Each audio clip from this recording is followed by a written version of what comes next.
अमित शाह के दम पर बीजेपी ने कई ऐसे राज्यों में चुनाव जीते हैं जहां पर इस पार्टी की पकड़ बिल्कुल मजबूत नहीं थी।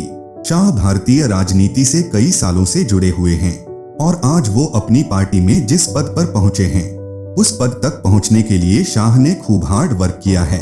2019 के लोकसभा चुनाव के बाद अमित शाह को नरेंद्र मोदी की नई सरकार में अमित शाह को गृह राज्य मंत्री का कार्यभार दिया गया है। महाराष्ट्र राज्य में एक गुजराती परिवार में जन्मे 52 वर्ष शाह का जन्म सन 1964 में हुआ था। इनके परिवार का नाता गुजरात के मेहसाना गांव से है और शाह ने अपनी शुरुआती शिक्षा यहाँ के ही एक स्कूल से हासिल की है। शाह एक साइंस के छात्र थे और इन्होंने CU साइंस कॉलेज से साइंस के विषय में डिग्री प्राप्त की थी। ये कॉलेज अहमदाबाद में स्थित है।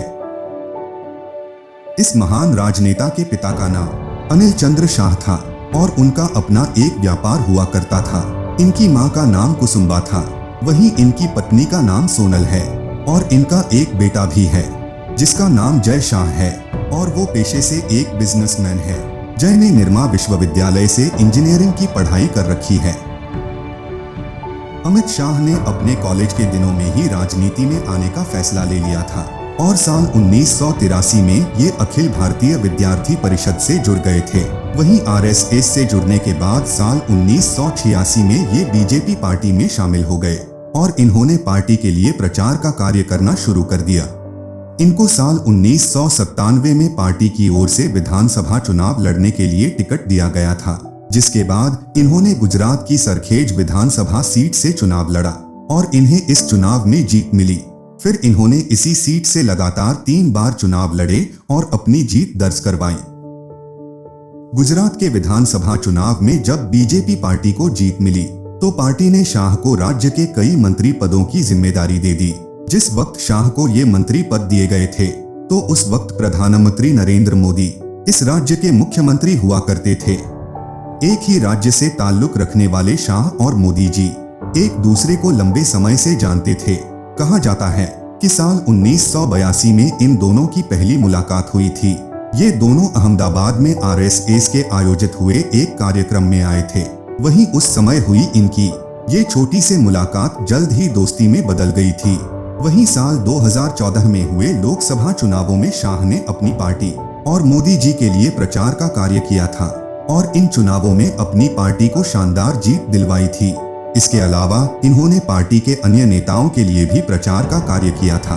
साल 1991 में हुए लोकसभा चुनावों के दौरान इन्होंने लालकृष्ण आडवाणी के लिए भी चुनाव जीतने की रणनीति तैयार की थी। अमित शाह ने लोकसभा चुनाव में अपनी पार्टी को विजय बनाने के लिए कड़ी मेहनत की थी।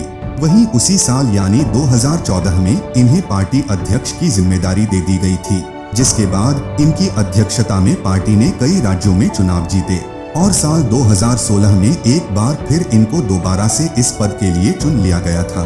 परंतु 2019 में लोकसभा चुनाव जीतने के बाद मोदी सरकार के नए कैबिनेट मिनिस्टर में अमित शाह को गृह मंत्री बनाया गया है। मोदी जी के दायां हाथ कहे जाने वाले अमित शाह जी ने सन 2019 के लोकसभा चुनाव में गुजरात के गांधीनगर से चुनाव लड़ा था, जिसमें उन्होंने कांग्रेस पार्टी के डॉक्टर CJ चावड़ा को पीछे छोड़ते हुए 5 लाख से भी अधिक वोट्स के मार्जिन से जीत हासिल की थी, जिसके चलते उन्होंने लालकृष्ण आडवाणी के 4.3 लाख वोट्स का भी रिकॉर्ड तोड़ दिया।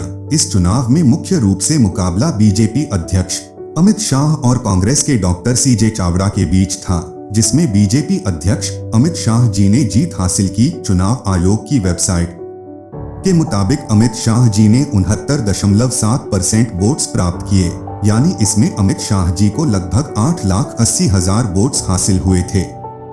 2014 के लोकसभा चुनाव की तरह ही 2019 के लोकसभा चुनाव में भी अमित शाह ने बीजेपी के लिए चुनावी रणनीति तैयार की थी। बीजेपी का चाणक्य कहे जाने वाले अमित शाह की मेहनत के चलते ही नरेंद्र मोदी को 303 सीट्स के साथ पूरे देश से पूर्ण बहुमत मिली थी। मोदी जी और अमित शाह की जोड़ी एक बार फिर हिट हो गई थी।